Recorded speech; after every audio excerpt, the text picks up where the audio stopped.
So I'm curious, this is a personal thing really, but I've noticed like in the mornings when I wake up, I feel very tight.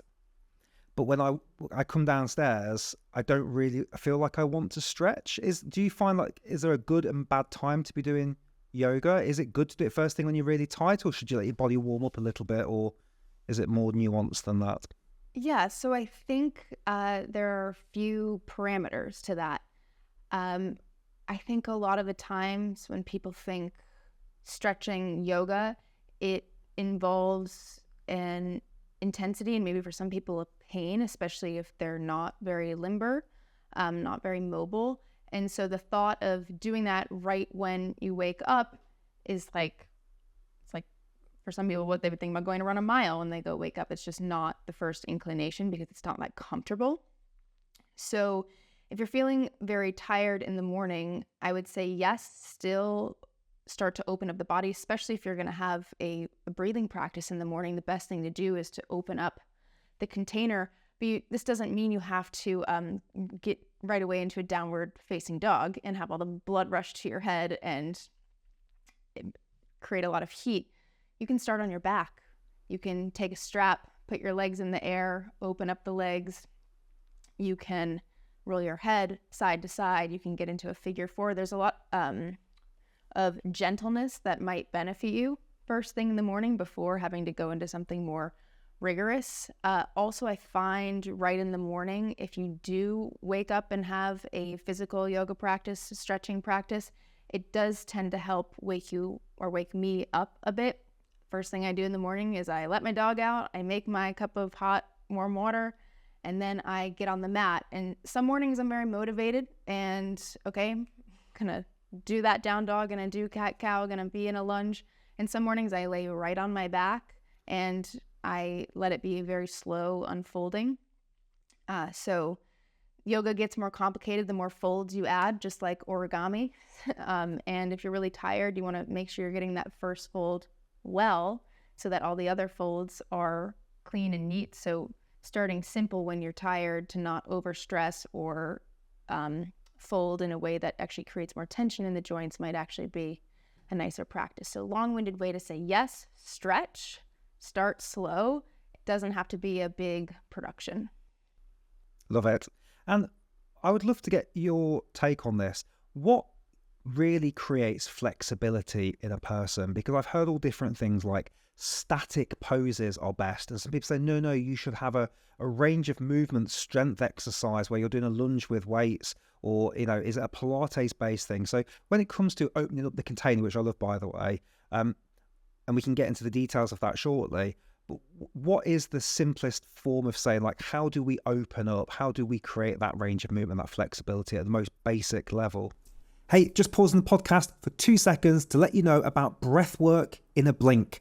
Now, this is our newsletter that comes out every Friday, and it's designed to be consumed in less than 5 minutes. And I'm packing this full of breathwork goodies for you. We are sharing top breathing exercises that you can practice for free straight away. The studies that I've been researching, we're sharing those with you as well, so you can read, share, and do what you want with them. And there's other goodies in there, for example, what we've been talking about inside my private breathwork community, and all other things related to the breath. So it's less than 5 minutes. It comes out once a week and it allows you to deepen your own breathwork practice. So you can click on the link below and get started today. And when you do, you'll also get some extra freebies sent to you as well. Okay, let's get back on with the podcast. Sure. It's a really good question, and one that requires a couple of definitions first. Flexibility and mobility are not the same thing. So you can think about flexibility as how much you can stretch a single muscle. So, which is different than mobility, which is what you just said, more range of motion. So you can have good articulation of the shoulder joint, but you might have an inflexible forearm from how much texting and typing you're doing. So, and both matter.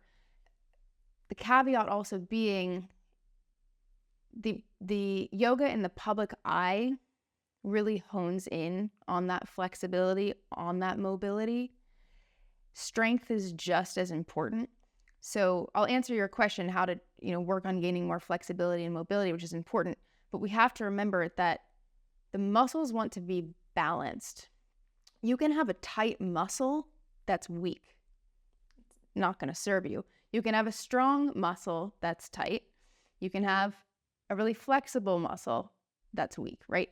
So we want to think about incorporating ways to keep the body limber, to be flexible, to keep a good range of motion, but also to have the strength component so that the joints are protected.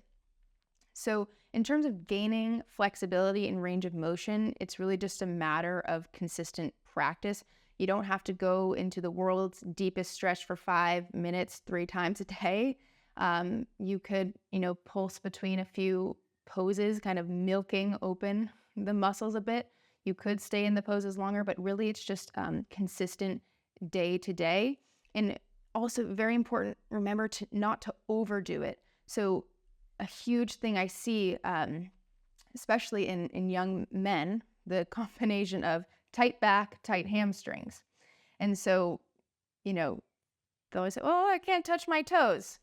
One, who cares? Bend your knees. Second of all, if you're going to work, say, on a forward fold where you're opening up the back line of the legs, anatomically actually at the front of the legs, but for our purposes, the hamstrings on the back of the legs, people will just bend over, have their legs straight, and feel like they're getting a lot of sensation in the back of the legs to become more flexible there because they feel tight.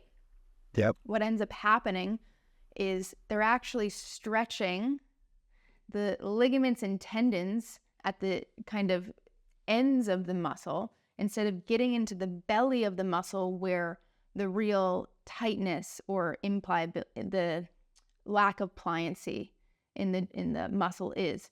So not just jamming the body into a stretch, first of all, because that's going to have a greater chance of tearing at those more tender points. And then people say, oh, I got hurt in yoga, or yoga hurts me, I don't like it.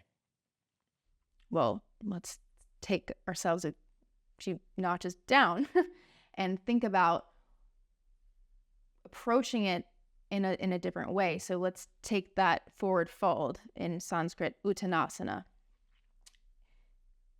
Bending the knees is crucial. In a forward fold, I don't care how straight somebody's legs are for them to try to touch their hands to the ground.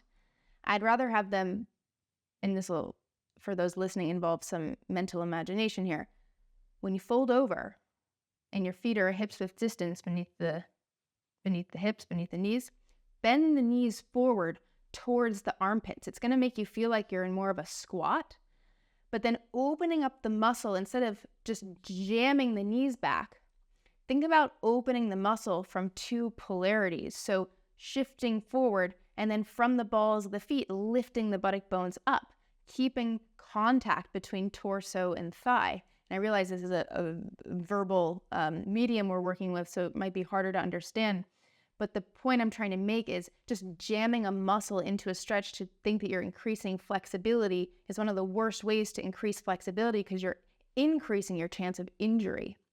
So in this example, bending the knees and just gently starting to change the angle where the butt lifts and the hamstrings become more open is a better approach. So in short, to answer your question, is the body is designed to fit itself. And in a lot of stretches, we're pushing the body to be open, when first we need to start from that fit, that fold, and open it up more gingerly, more with the breath, honestly. The poses should unfold from the interior, not from our brains shoving them outward. Does any of that make sense? It does, yeah. And I feel like, I was going to say, it comes back to the breath in terms of like, you don't increase your breath holds by doing the longest breath hold you can and stressing yourself out. You're going to want to, move your way forward. Just one last question, because I do want to link it into the breath. So some of the stretches I do to try and open up my pecs, I'm very like forward folded like this. So some is like holding the stretch like this and my arms out, and some are like a pulsing motion. So is one better than the other? Because like I can like go in a doorway and I can really like pull my arms back, and that feels quite nice. But I think to your point, that's probably going to risk some sort of injury. Whereas the moving pulses, is one of those better than the other, or are we talking apples and pears here? both work well. I would ask what you're going to be doing after and what you've done before.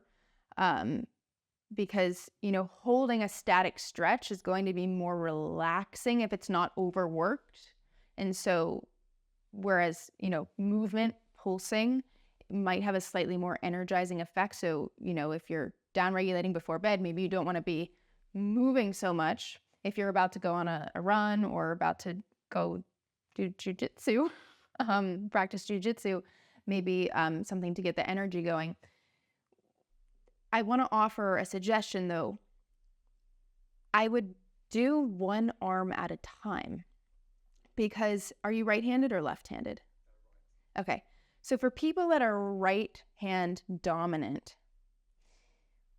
me included, we are unconsciously using this whole side of the body more than the other. So if you're right-handed, chances are you're right-legged, right-footed, and probably right-eyed, which means that this right side of the body has a lot easier of a time coming around and doing things. Think about shrugging a backpack with this side, carrying something, stirring, like everything we do, this side of the body is going to be a bit stronger, which means the left side might actually have more flexibility, whereas these muscles are over engaged and you might be tighter here. So instead of just, which is great that you're doing this because, we both work online, it's very important to balance our habits in that way.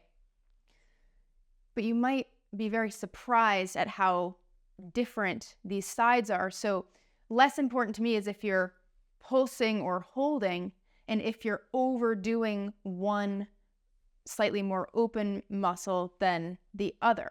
So you could take that cactus arm, and here's a door frame, put your arm at the door frame, turn your body open to the left. This is my right arm on the door frame.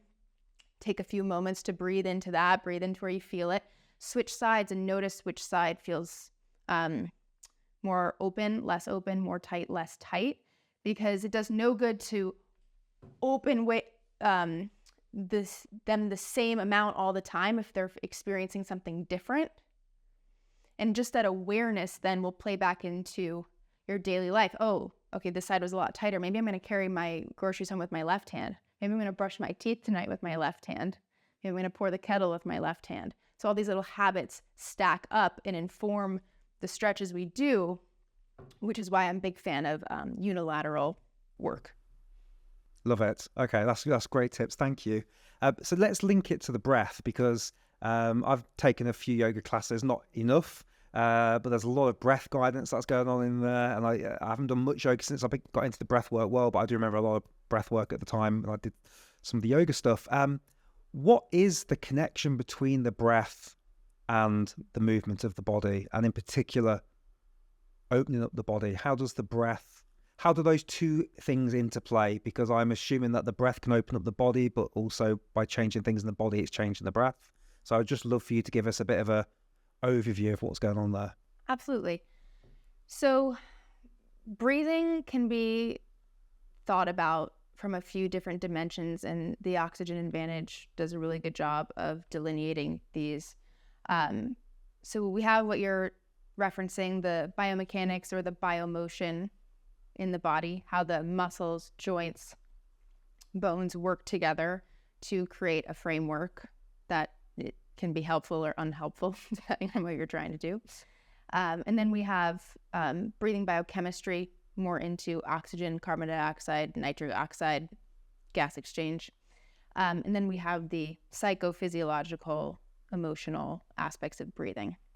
And they're all very interrelated, and you can't really work on one without affecting the others. It's kind of like you can envision a Hawaiian lei. If you were to pick up one flower, the rest would eventually come along with it. So you can start at either of these three dimensions of breathing. The other two are going to have to follow.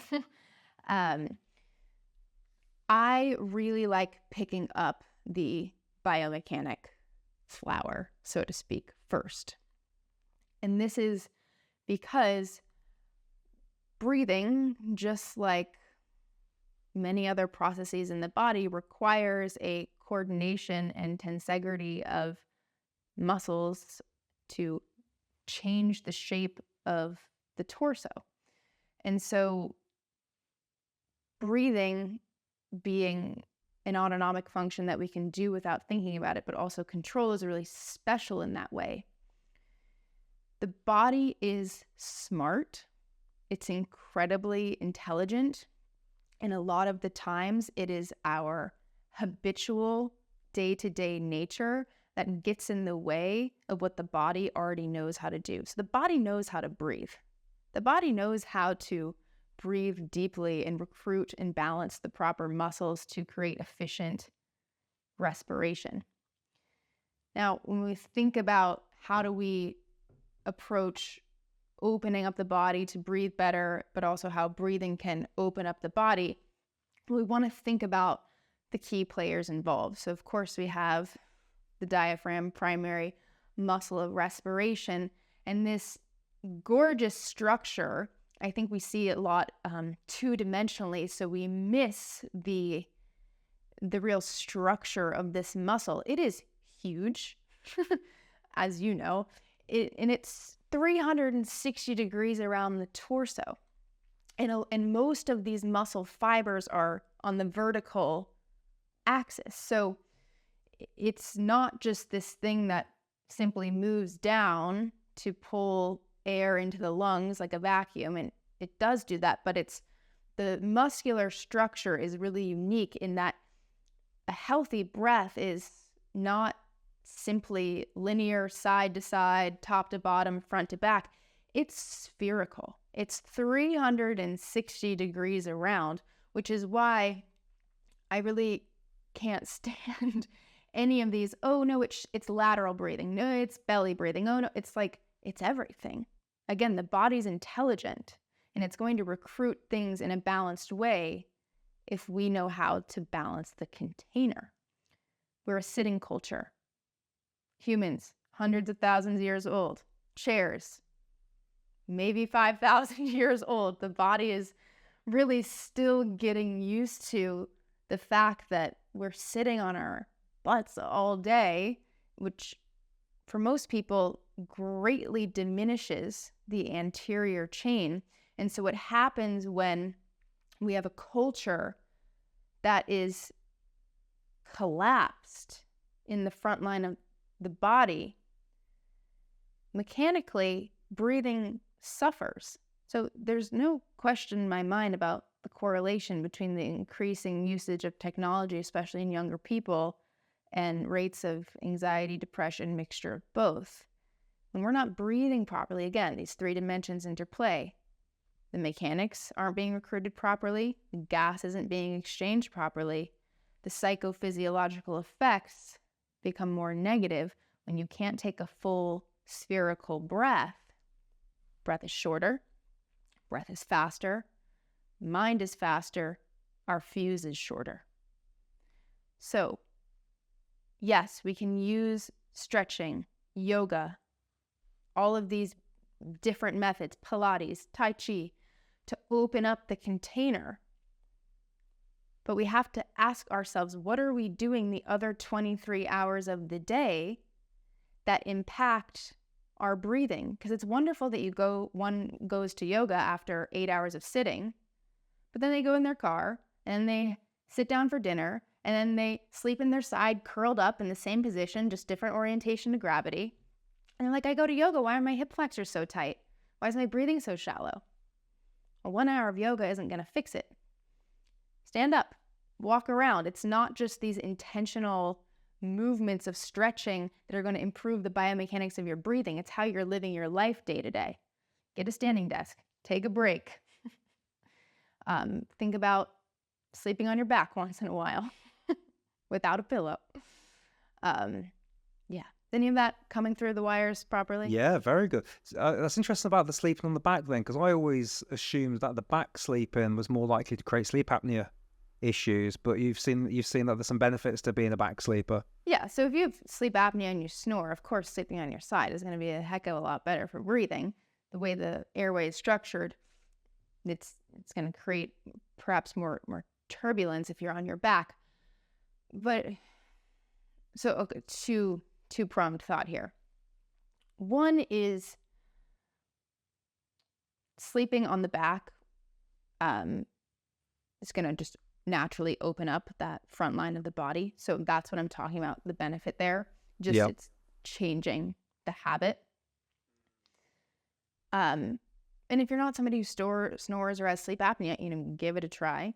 We also have mouth tape for cases that are mild when it comes to snoring and sleep apnea. Without a pillow, because if you have a pillow underneath your head, forward head posture just on your back. The other thing is we have to ask, why is the mouth falling open when you're on your back? What cranial nerve has gone out of sequence, or what is not firing properly so that the mouth hangs open? That's a habit, not a first nature. So again, all of the things we do throughout the day are going to inform how we sleep. How we sleep informs all the things we do throughout the day. So if you're on your back and your mouth falls wide open all the time, my guess is it falls wide open not just when you're sleeping on your back, but when you're in thought. If you have to look another way, cranial nerves out of sequence, your mouth opens when you look to the right.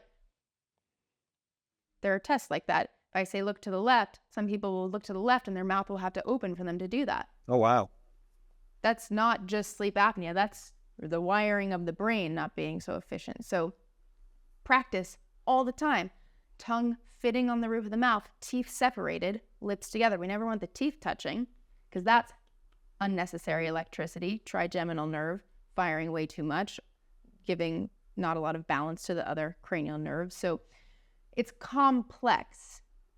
If you have a lot of snoring, good amount of sleep apnea, it's not mild, it's gone into those upper ranges, sleep on your side, because I want you to be breathing through your nose, and I want you to be getting a calm night's sleep, more importantly than opening your hip flexors throughout the night or letting them relax rather. But there's more at play than just, oh, we shouldn't sleep on our back because our mouth will fall open. Like, why is your mouth falling open? You're not designed to have your mouth open ever unless you're putting food in it or speaking. Interesting. And do you know much about, there seems to be a bit of a craze recently about sleeping on the floor, and that is a good way to kind of fix back problems. Have you explored that route at all or know anything about that? No, I haven't. So I think the floor and the wall are amazing tools because they don't lie. They're 180-degree angles. And, if you were to go stand from your heels to the back of your head up against a wall right now, it would probably feel uncomfortable because you're not used to feeling what it's supposed to be like when you stand, everything on a plumb line. And some people on the floor, well, they have to put that pillow under their head to feel comfortable because they're so used to having their head protruding forward looking at their phone all day. So the wall and the floor give a lot of truth to where the body's imbalanced. In terms of sleeping, I'm not a sleep specialist. My rule of thumb is, you need to be comfortable. And if you can't fall asleep on the floor and you're losing sleep, there are other ways to help your back pain. Yeah, interesting. What are some bad recommendations you hear in your profession? Oh, how much time do we have? Bad recommendations. In particular with the breath, I'm interested in Stick as well. with the breath. Okay. We can go anywhere. I'm very interested in the stretching, in the posture. You just mentioned some earlier around like belly breathing and these sort of things. So what else should we be looking out for that are common misinformations of yoga and breathing? Yeah. So in terms of breathing, I actually hesitate to use the words bad and good because for me in my mind, it's like what works and what doesn't work. Because if somebody has incredible anxiety and taking belly breaths helps relieve them of that, I'm not going to tell them that's bad if it's making you feel good, right? But in general, I would say things that don't work well often are thinking that the breath thinking about the breath in a linear way. So we often will say the axes of breath, and people will say, well, it's the horizontal breath that matters. It's the horizontal breath that matters. It's like, yes, that is a helpful way to think about intra-abdominal pressure, properly recruiting the diaphragm. But again, I think anytime we say there's one way to breathe or there's one axis to breathe on, it's really limiting, because again, I think the breath is meant to be spherical, 360 degrees around. There is a cue related to breathing that I hear a lot that I don't think serves most people. So you've probably, if in the yoga classes you've been in, you might have heard an instructor say, okay, let's all take a big breath in and then H-A, ha, make some noise, let out it really big. So I don't love this cue at all, because as we know, it's offloading probably way more carbon dioxide than one needs to be offloading, and is creating potentially an overbreathing effect if they're doing it multiple times in a row. On the other hand, especially women don't get to express themselves loudly very often, so sometimes that can be a freeing sensation. I much prefer the HM cue on an exhale, because that hum is creating that nasal nitric oxide, which helps dilate blood vessels in the airways, redistribute blood and blood gases throughout the lungs for better gas exchange, which is great. So when you hear maybe that HA ha cue, do the HM one instead. Other cues I hear, or other information that I really don't like, again, are the kind of straight-legged forward folds, as we were talking about. I'm really into having people bend their knees. I'm really into having people's bodies fit themselves, and just jamming, again, muscles into any stretch, usually a route for injury, or at the very least discomfort that's going to deter people from coming back. Other things that I don't think are good advice or don't serve people well. Yes, so certain there are a million different breathwork methods and techniques. I think that there are certain ones ubiquitously taught that are really not for everybody. In just about every pranayama class I go to, people are teaching Bhastrika and Kapalabhati, two very hyperventilatory techniques. Sometimes this is not what the body needs at all. It's too hot out, too much anxiety. Somebody doesn't have good baseline breathing, of course. So I think it's almost hard for me to think about what are bad versus good advice to give, because everything is so time and place and individualized for me. And I really have a hard time saying this should never be done or this should never be taught, because there are situations for many techniques and there are times for many techniques. But in general, I think it's the onus of the teacher to know who they're teaching. And so somebody's remedy is another person's poison, right? So a bad cue can turn into a good cue, or a good cue can turn into a bad cue, depending on who your audience is. Maybe that's a cop-out answer, but that's... No, I think this is very nuanced, right? We had a Dr. Rosalba Courtney on recently. She's done 40 years as a breath respiratory therapist in Australia, and she was just talking about how some people actually, the bodies are so unique that some people actually are reducing stress through hyperventilation techniques, whereas for other people, that's a simulated panic attack.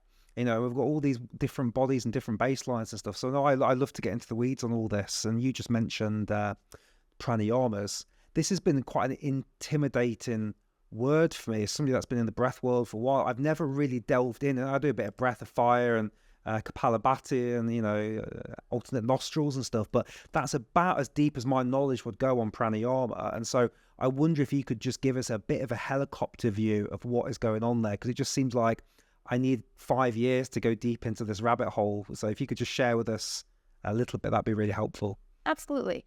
So the most common translation of the Sanskrit word pranayama into English was something like breath control. And let's keep it in that lens for now. There's another way or two to translate it, but let's keep it there because I think it's most helpful. There's a difference between pranayama and everyday breathing. So everyday breathing through the nose, slow, deep, not a lot of turbulence, pretty light. Pranayama we can think of as applicable techniques to shift the state of the body-mind. So kind of like that distinction of breath work and everyday breathing. Similar, but in a yogic lens. So pranayamas are specific techniques. So when we hear the word pranayama, you just, at your desk doing your work, you're not doing pranayama even if you're, breathing well. That's not pranayama. Pranayama is about clearing the pathways, what are called the nadis, the energetic channels of the body, making these pathways the most clear so that our true essence, which houses, some may say, a divine nature that is the same in all living things, can be accessed. It's really about transcending the egotistical day-to-day of I want, I need, I must, I am, into just is, right?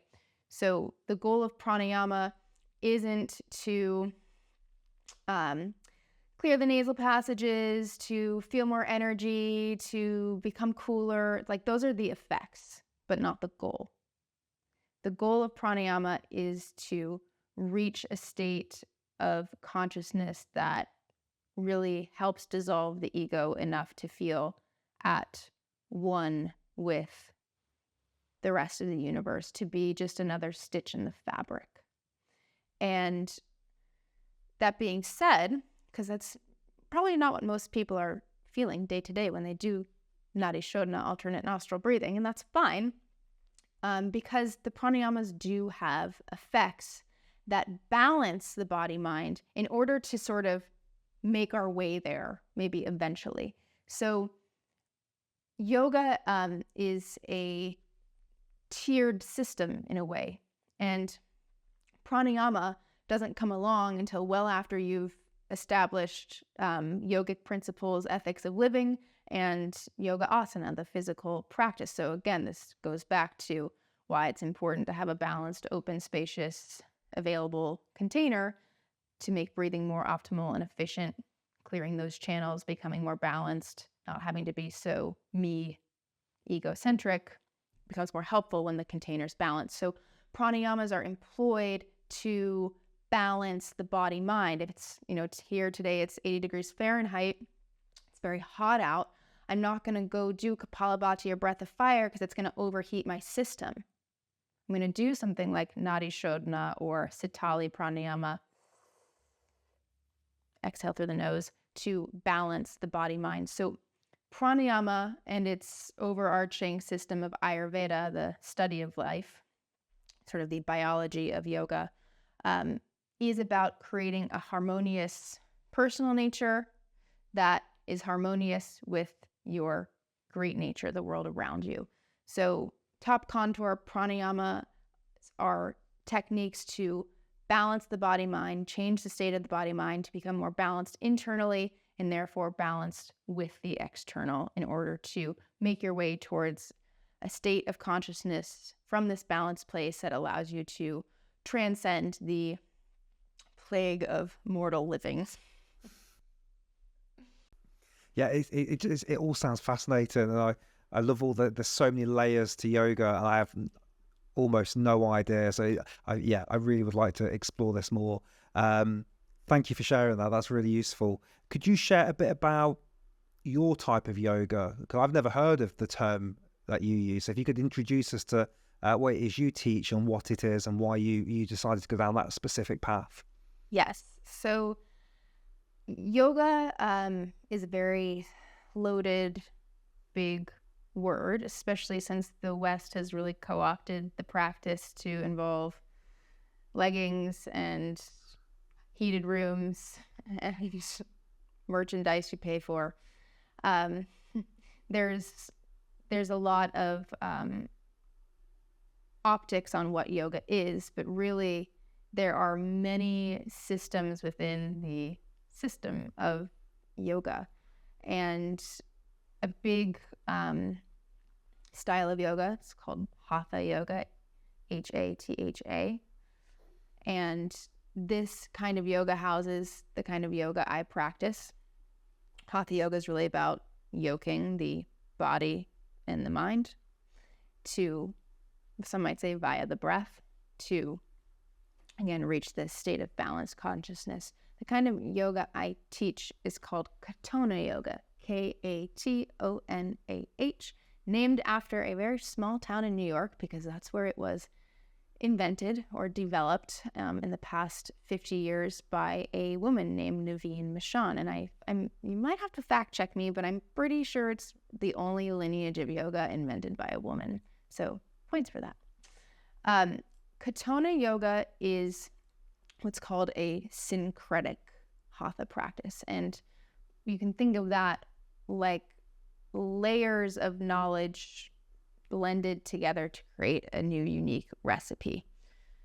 So Katonah yoga pulls from, of course, traditional yoga from the Indian diaspora, also pulls largely from Taoism. So there's a lot of Chinese influence that other systems of yoga do not pull from. Pulls from sacred geometry, pulls from anatomy, physiology, alignment-based principles. And what's special about Katonah yoga is its wonderful use of metaphor. So it's very approachable for Western minds, because a lot of the metaphors we use are not Sanskrit. You're not going to hear a Katonah yoga teacher speaking in Sanskrit throughout the class, and for beginners that might be kind of confusing anyway. So it's very approachable in that way. It is organized around a few principles of polarity, pattern, and repetition. So everything in nature has polarity: light, dark, cold, hot, man, woman, day, night, sun, moon. We could go on and on and on.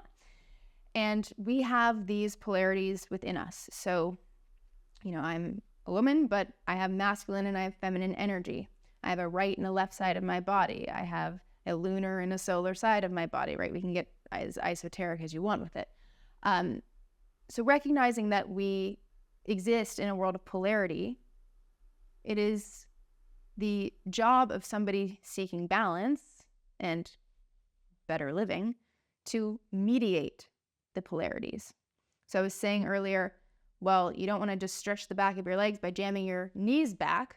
No, you want to open up from the ball of the foot to the buttock bone, mediate that polarity, right? So we can talk about it anatomically. Pattern. Everything in nature works in pattern. That's how we know nature is intelligent, because pattern belies intelligence. After every fall comes winter. After every winter comes spring. So there's that inherent deep nature that all living things work in accordance with. The leaves fall, energy goes underground, in spring it comes back up. This is just a pattern of nature. Humans, we are nature. So people say, oh, I want to spend more time in nature. Like, spend more time with yourself. That is nature. So we have patterns too. The key is, can you recognize them? So there's no such thing as normal. There's only habitual. So what are your habits? Which ones are not good nor bad, but which ones are serving you, which ones aren't? Notice them in your blind spot before you shift lanes. So polarity. We have these two different natures. How do we mediate them? Pattern. We have habits. How do we recognize them in order to either keep them going in a way that serves us, or stop ones that don't? And then repetition. So how do you become proficient at something? How do you become a master of something? You do it over and over and over and over again. The Buddhists would say, chop wood, carry water. I said earlier, How do we become more flexible? Well, it's not by just stretching 10 minutes and then doing it next month again. It's no, every day working on something. How do you get better at something? You do that something. So these are really the principles of Katona yoga. And then, put onto a yoga practice, we can think about it again. Opening up and balancing muscles, not by jamming things straight, but by having the body fit itself and work the polarities in the imagination to find space by opening up the corners. Pattern. Knowing our habits off the mat. Well, I know I always dump into my right hip when I'm waiting for my coffee or waiting for the tea kettle to boil. Why do I feel so heavy in my right hip when my right leg is forward on lunge? Why does that hip pinch? Oh, it's because I'm always dumping into this leg, so it's not going to be any different when I'm on a yoga mat. Repetition. Keep doing the same things over and over and over until you have an insight. So repetition leads to revelation. Revelation leads to potentially a revolution. So that's kind of Katona yoga in a nutshell. There's more, we could talk about it, but that's why I love it. It is philosophical in a way that I just find is very true. And do they have their own specific breathing practices, or do they call upon the pranayama practices? What does the breathing look like in that yoga discipline? Yeah. So yes, a lot of it is traditional pranayama, pulling a little bit from the Kundalini-esque practices. There's a lot of like arm movements involved sometimes. But what really differentiates Katona yoga pranayama is the how the imagination imbues the practice. So what makes yoga different than exercise is that we engage the imagination. And it's very, very powerful to do so. So we might think about, as we inhale, if you were to close your eyes and inhale, instead of just the body inhaling and exhaling, well, we might think about the inhale starting from the front of the left shoulder, coming around the front of the body to the right shoulder, so from dawn to dusk, and then exhaling around the back, from the back of the right shoulder to the front of the left shoulder, again around through nighttime. So we might sort of layer on imagination in this way, so that we're really wrapping ourselves in the pranayama, really making it using the imagination in an embodied way. We might think about and they're all polarities we're working with, if you can notice. The other one might be a very simple one. First polarity of fire and water. Fire rises, water falls. That's the archetype of that nature. So we might think about inhaling, fire rising up the back, exhaling water, cooling water down the front. There are just ways to play these natural polarities in the imagination onto the body that keeps the mind engaged. So a lot of people say, oh, I can't breathe, I can't meditate because my mind wanders, it's boring, blah, blah, blah. Well, like, give your brain something to do until it becomes more comfortable.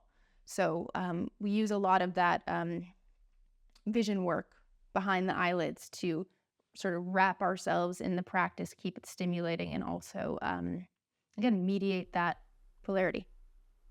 I like that. I like the idea of, giving people something to do when they get bored with the breathing techniques. I really like that. That's nice. What got you, what was it like for you when you discovered the oxygen advantage and the science of slow breathing and all the different things that come along with that? Were you pretty aware of that before? Did it change your mind about the things you were previously doing? Just take me through that journey of what it was like once you came out of the training. Oh yeah, it completely threw me for a loop. So yoga teacher training is like your basic 200-hour entry-level training. They will discuss pranayama, but really pranayama is an advanced practice that it's not tended to so much in early studies of yoga, for better or for worse. And so after becoming, of course, been doing yoga for a long time since I'm a kid, had been doing a lot of practices, but when you're 12, you don't care about biochemistry. You just ready for this to be over. So through doing yoga for a long time and then becoming certified eventually, pranayama was pranayama. We're talking about it from an energetic point of view. we're not really discussing the science behind breathing very much. And at first I absolutely actually did not like to do pranayama at all because I couldn't find a comfortable way to sit. For one thing, like, my legs hurt. This is boring. I don't like this. So again, comes back to the biomechanical piece. Learn how to set up the container well, learn to be comfortable. The breathing will be a lot easier. I discovered first the Buteyko method before Oxygen Advantage. So the slightly more clinical cousin of Oxygen Advantage, because I was in grad school at Georgetown studying public health. And the reason why I went to study public health was because I was very interested in helping spread zero-cost preventative practices to the public. I think yoga and breathing are public health endeavors, and I wanted to study ways to speak that language to proliferate it more effectively. So I had to do a practicum. I had to do like an internship. So I basically just cold called Patrick McHugh and I said, hey, grad student from Georgetown, like, do anything you need me to do for you. Like, I'll get coffee, I'll file paperwork. I need a job. and it turned out he had a project that he offered me to do.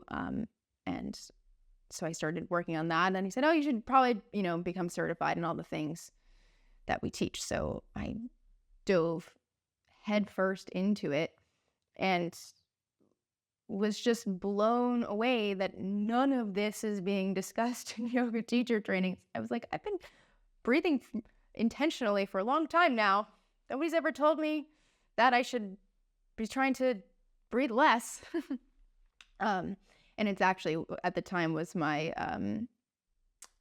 probably lack of nuance in the study of pranayama, because really the Oxygen Advantage is preaching exactly what the most ancient texts on yoga say, which is to gradually make the breath more and more and more subtle until eventually it can spontaneously pause. And then you're in that space, that magic space. So yeah, the Oxygen Advantage blew me away, but then also made me say, duh, like, of course, this is exactly what the ancient texts say. We just now have science to prove it. So it was sort of like a aha moment and of course moment. That's a cool story. I remember you actually telling me that a couple of years ago. I forgot about the research. Very cool. Can you help us then, those people watching and listening to this, because a lot of us are desk workers, we're sitting all day, so we can look to get standing desks if people can afford that, or they can maybe do some adjustments.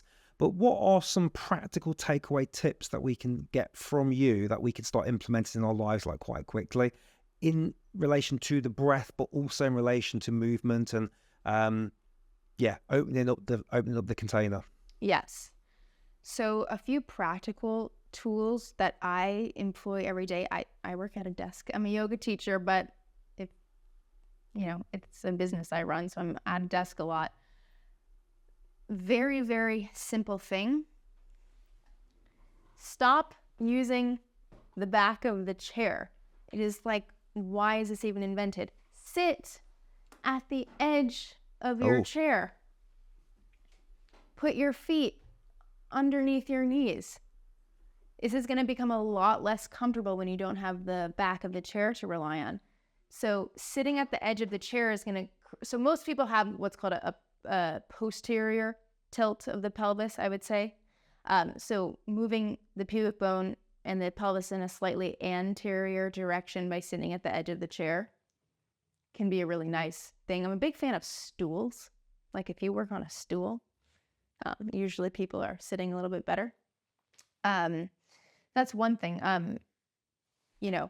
Big fan, if we're going to bring in yoga, you could put a nice yoga block right there. There you go. Stop relying on the back of your chair. Just sit better. Another thing, 30 for 30 rule. I do this every day. Every 30 minutes of desk work, set a timer, 30 seconds standing up, rolling open the shoulders, doing the opposite, get that door frame, open the chest. So 30 for 30 rule is really great. Other practical things, tape your mouth at night. Doesn't matter how many times you go to your Wim Hof class a week if you're sleeping with your mouth open. So tape your mouth at night. And remember that a breath work practice doesn't have to be this 30-minute spiritual, precious practice. One breath can be a breath work practice.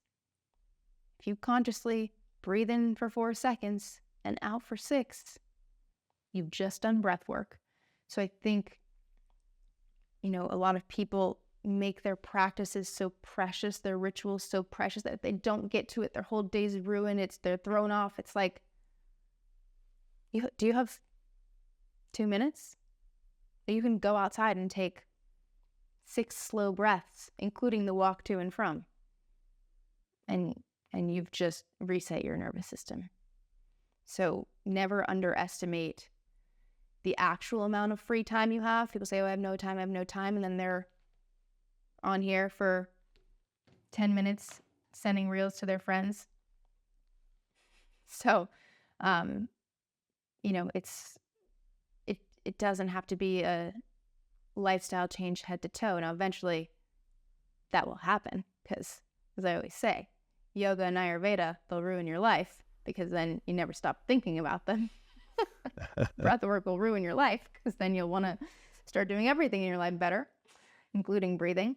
But yeah, it's the little daily things. So it's not in your ketogenic diet that's really strict. It's not in your 5K every morning. No, it's like the time when you'd normally be unconscious about what you're doing. Day to day, tiny little things. Like how you spend your moments is how you spend your life. So make more moments better and you'll have a better life. Like we don't do yoga, we don't do breath work to be good at yoga and breath work. Like who cares? We do these things to be good at life. So how are you spending your life? Right?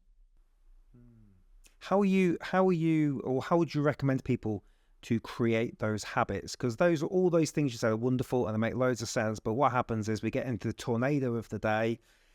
Before you know it, it's 6 p.m. and you're ready to finish. And so I know people have said things like you can set an alarm on your phone and blah, blah, blah. What do you have any suggestions how you can help somebody put some of those little things into their day? Yeah. Like from today or tomorrow, what could they do to help practically do that? So, 2 caveats. The two biggest mistakes people make when they're trying to change is they take on too much and they don't congratulate themselves along the way. So, in general, don't take on too much. Don't try to change your diet and your breathing and your exercise and your relationship all at once. It's a sure way to fail. And, congratulate yourself for the little wins along the way. Like, oh, I woke up and didn't press snooze today and I did 3 conscious breaths. Awesome. Good job, Tiger. Practically, what can you do? Well, I think first of all, your desire to change has to be greater than your desire to stay the same. And a lot of people's desire to stay the same is a product of their environment. So make your environment conducive to the changes you want to make. If you do say, I want to do 10 minutes of dedicated breath work a day. Okay, make an area of your house where you're going to do that and make it easy to get to and easy to remember to do it. Put a sticky note on the mirror. Put one on the fridge. Instead of setting an annoying alarm, just make it your home screen.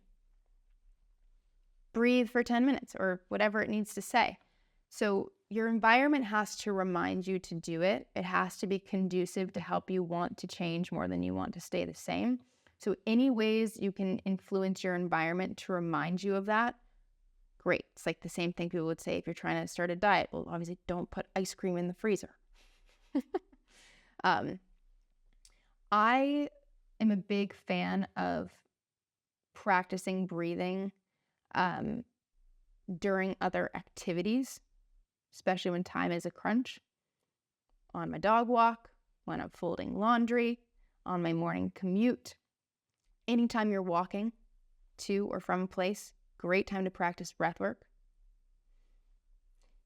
Anytime you're transitioning throughout the day, I'm going from work to home, going from work to lunch, great time to practice 3 conscious breaths. So where in your environment can you remind yourself and make it easy? What part of your day will you have the least chance of resisting doing the thing?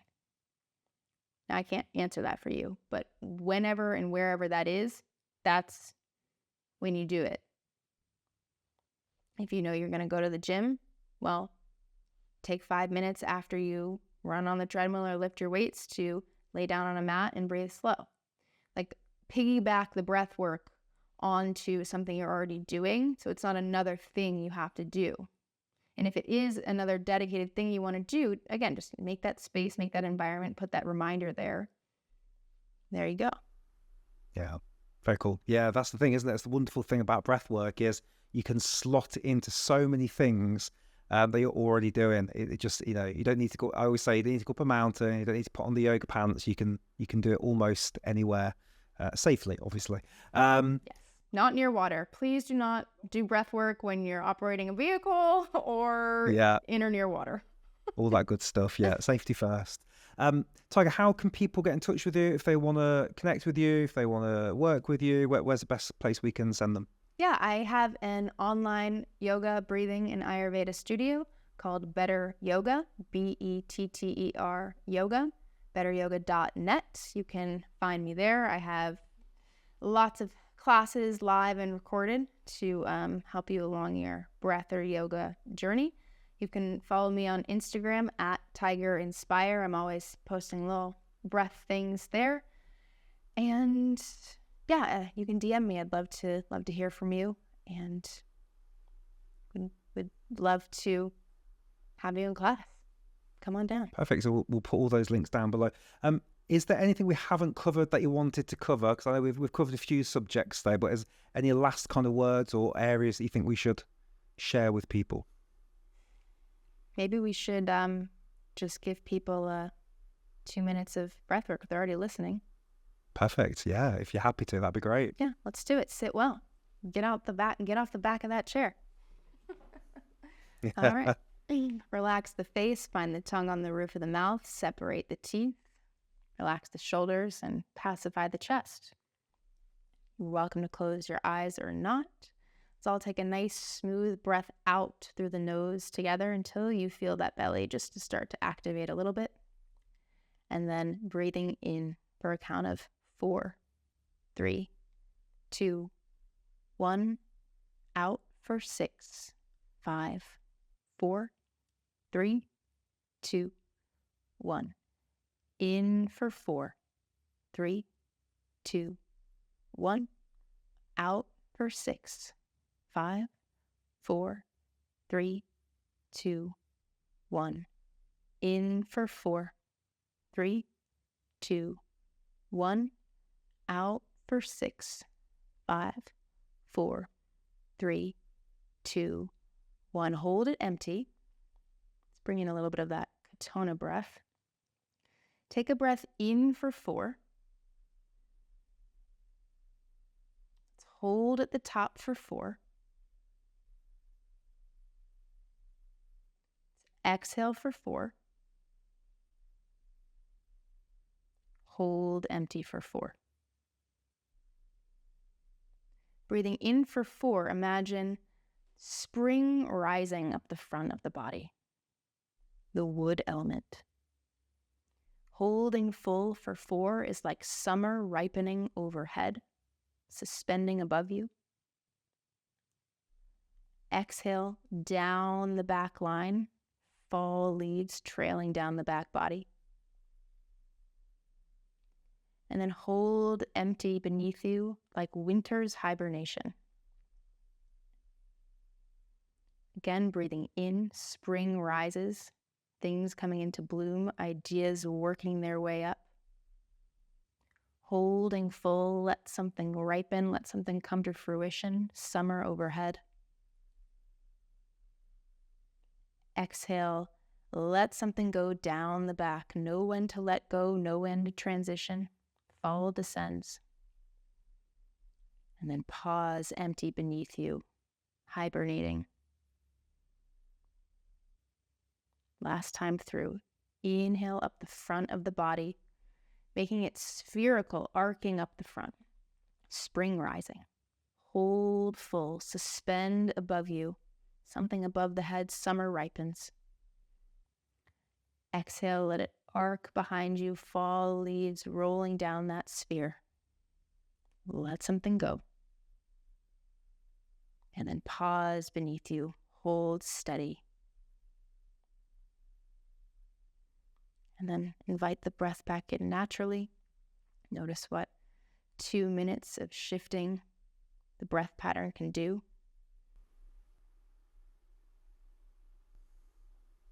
And have a beautiful rest of your day. Thank you, Tiger, for being here. And thank you, everyone, for watching. The links are all down below.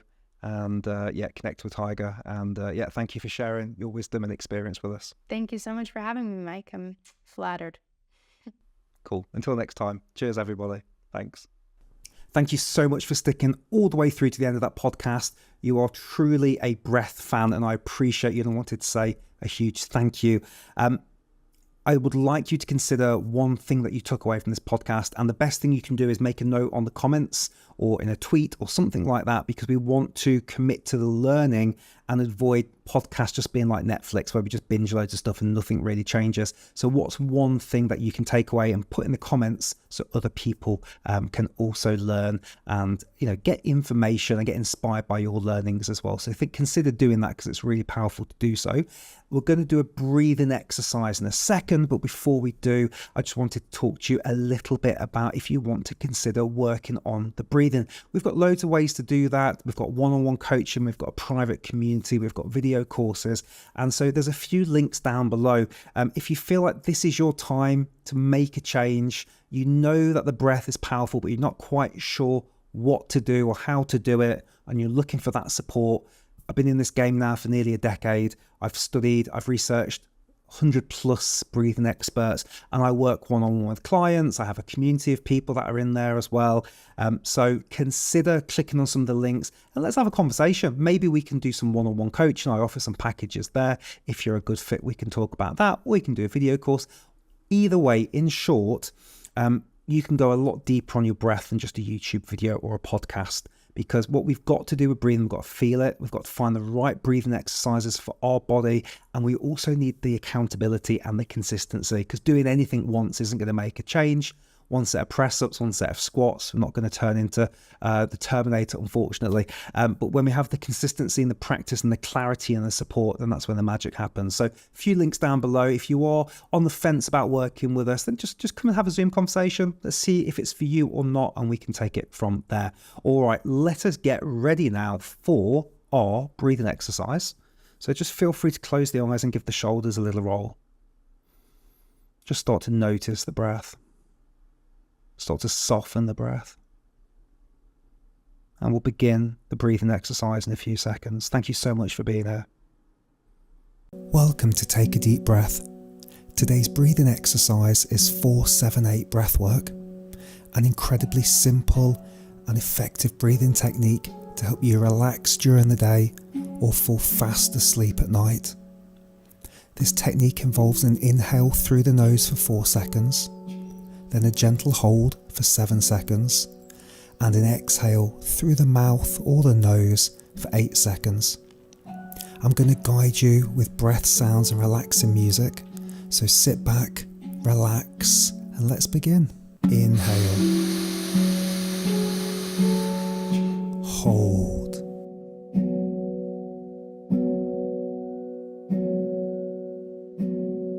Exhale.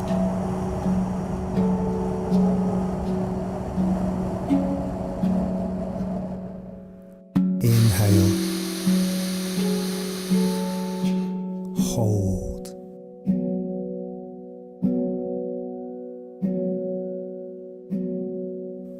exhale.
That's it. You're done. You're exactly where you need to be.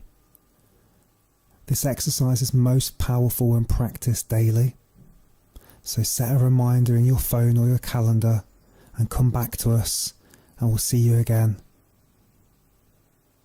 If you'd like to take your breathwork practice to the next level, click on some of the links below and see how you can come and work with us here at Take a Deep Breath for inner peace, more calm, deeper relaxation, better sleep, and a whole host of other benefits.